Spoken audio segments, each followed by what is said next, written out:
এতদিন ধরে চলছিল এসআইআর, ইতিমধ্যে চূড়ান্ত ভোটার তালিকা প্রকাশ হয়েছে। তারপরেও কিন্তু এসআইআরের কাজ শেষ হয়নি। এখন প্রকাশিত হচ্ছে সাপ্লিমেন্টারি লিস্ট। এর মাঝেই শুরু হয়ে গেল আরেকটা গুরুত্বপূর্ণ কাজ। কি কাজ? আজ থেকে অর্থাৎ 1 এপ্রিল থেকে দেশ জুড়ে শুরু হচ্ছে জনগণনা। মোট 2 ধাপে জনগণনা হবে। আপনার বাড়িতেও আসবে কেন্দ্রের পাঠানো প্রতিনিধিরা। তারা বাড়ি বাড়ি এসে আপনাদের মোট 33টা প্রশ্ন করবে। আপনাদের সেই প্রশ্নের উত্তর দিতে হবে। কি কি প্রশ্ন করা হবে আপনাকে, সেটাই আপনাদের বলে দেব। দ্য ব্রিফিং রুমে আপনাদের সঙ্গে রয়েছি আমি ইপসা। প্রথমেই বলে রাখা দরকার, অনেক বছর পর কিন্তু এই জনগণনা বা সেন্সাস হচ্ছে। শেষ 2011 সালে জনগণনা হয়েছিল, তারপরে এই প্রথম জনগণনা হচ্ছে। সাধারণত প্রতি 10 বছর অন্তর এই জনগণনা হয়ে থাকে, কিন্তু 2021 সালে যেহেতু করোনা কাল চলছিল, গোটা দেশ মহামারীতে আক্রান্ত ছিল, সেই কারণে তখন জনগণনা হয়নি। তারপরে বারবার করে এই জনগণনার কাজ পিছোতে থাকে। অবশেষে 2026 সালে এসে জনগণনা শুরু হচ্ছে এবং জনগণনার যে তালিকাটা তৈরি হবে, অর্থাৎ দেশে মোট কত জনসংখ্যা, সেই তালিকা প্রকাশ পাবে 2027 সালে। আর এইবার কিন্তু জনগণনা আরেক কারণে বিশেষ, কারণ এই প্রথম ডিজিটাল জনগণনা হতে চলেছে। এবারে জনগণনার জন্য বাজেট বরাদ্দ করা হয়েছে 11,718 কোটি টাকা। এবার কি কি থাকবে নতুনত্ব এই জনগণনায়? এইবারে জনগণনায় নাগরিকরা নিজস্ব নথিভুক্তকরণ অর্থাৎ সেলফ এনুমারেশনের কাজ করতে পারবেন। অর্থাৎ ডিজিটাল পদ্ধতিতে আপনি নিজেই নিজের নাম নথিভুক্ত করতে পারবেন জনগণনায়। জনগণনায় নথিভুক্ত করার জন্য পরিবারের বিস্তারিত তথ্যের পাশাপাশি আপনার বাড়ি, সম্পত্তি সংক্রান্ত যাবতীয় যে তথ্যগুলো রয়েছে সেগুলো উল্লেখ করতে হবে। এরপরে জনগণনার যে আধিকারিকরা রয়েছেন, তারা যখন প্রত্যেক বাড়ি বাড়ি আসবে, তিনি সেই তথ্য খতিয়ে দেখবেন। এরপর আবেদনপত্র কিন্তু আর পরিবর্তন করা যাবে না, তা সম্পূর্ণভাবে লক হয়ে যাবে।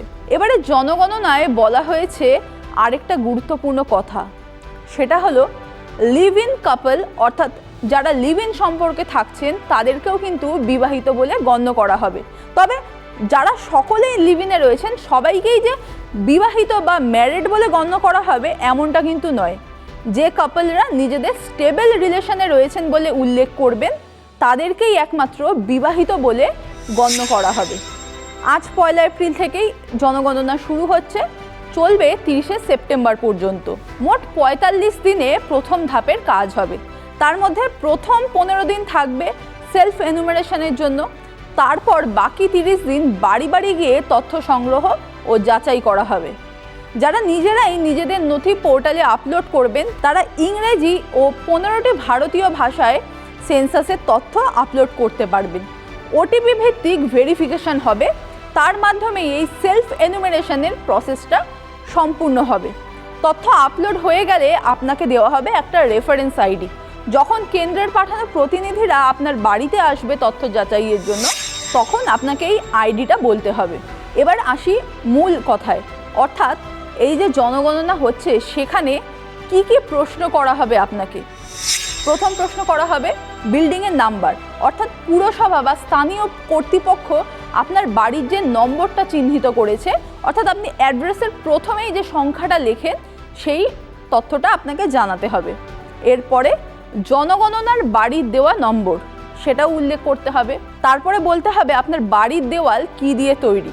প্রশ্ন থাকবে বাড়ির মেঝে কি দিয়ে তৈরি, বাড়িতে ছাদ কি দিয়ে তৈরি, বাড়ি কিসের জন্য ব্যবহৃত হয়, অর্থাৎ আপনি কি বসবাসের জন্য বাড়িটা ব্যবহার করছেন নাকি অন্য কোনো কাজে, ধরুন কেউ অফিস হিসেবেও বাড়িটাকে ব্যবহার করেন, সেগুলো আপনাকে জানাতে হবে। এরপরে জানাতে হবে বাড়ির অবস্থা কেমন, অর্থাৎ আপনার বাড়িটা কাঁচা বাড়ি নাকি পাকা বাড়ি, বাড়িতে কতজন থাকেন, আপনার বাড়ির প্রধানের নাম কি, যিনি বাড়ির প্রধান তার লিঙ্গ কি। এরপরে জানাতে হবে আপনি কি কোনো জনজাতি বা উপজাতি কিংবা অন্য কোনো জনগোষ্ঠীর সদস্য।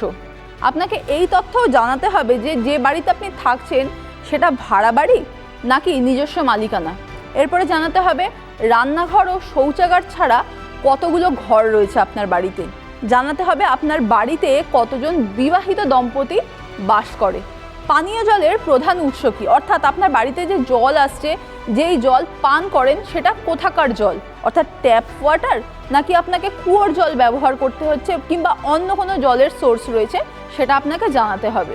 এরপরে জানাতে হবে যে পানীয় জল কতটা উপলব্ধ, অর্থাৎ কতটা জল পাচ্ছেন আপনি। এরপরে জানাতে হবে আলোর প্রধান উৎস কী। এখন বলতে গেলে প্রায় অনেকের বাড়িতে ইলেকট্রিসিটি রয়েছে, সেক্ষেত্রে আপনাকে জানাতে হবে যে আপনি ইলেকট্রিসিটি ব্যবহার করেন। যাদের বাড়িতে এখনও বিদ্যুতের সংযোগ আসেনি তারা যে বিকল্প পদ্ধতি ব্যবহার করেন সেটা জানাতে হবে। এরপরে জানাতে হবে আপনার বাড়িতে নিজস্ব শৌচাগার আছে কিনা, যদি শৌচাগার থাকে তাহলে সেটা কী ধরনের।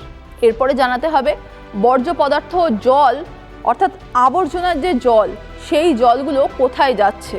এরপরে জানাতে হবে আপনার স্নান করার জন্য আলাদা করে কোনো জায়গা রয়েছে কিনা, আলাদা রান্নাঘর রয়েছে কিনা সেটাও কিন্তু আপনাকে জানাতে হবে। তার সঙ্গে জানাতে হবে রান্নার জন্য আপনি কী ধরনের জ্বালানি ব্যবহার করছেন, অর্থাৎ আপনি গ্যাস সিলিন্ডার ব্যবহার করছেন নাকি এখনও কাঠ কয়লার উনুনে রান্না করছেন, কিংবা অন্য কোনো যদি আপনি পদ্ধতি, অর্থাৎ অনেকেই আছে যারা ইন্ডাকশন ব্যবহার করেন, সেই তথ্যটাও কিন্তু আপনাকে স্পষ্ট করে জানাতে হবে।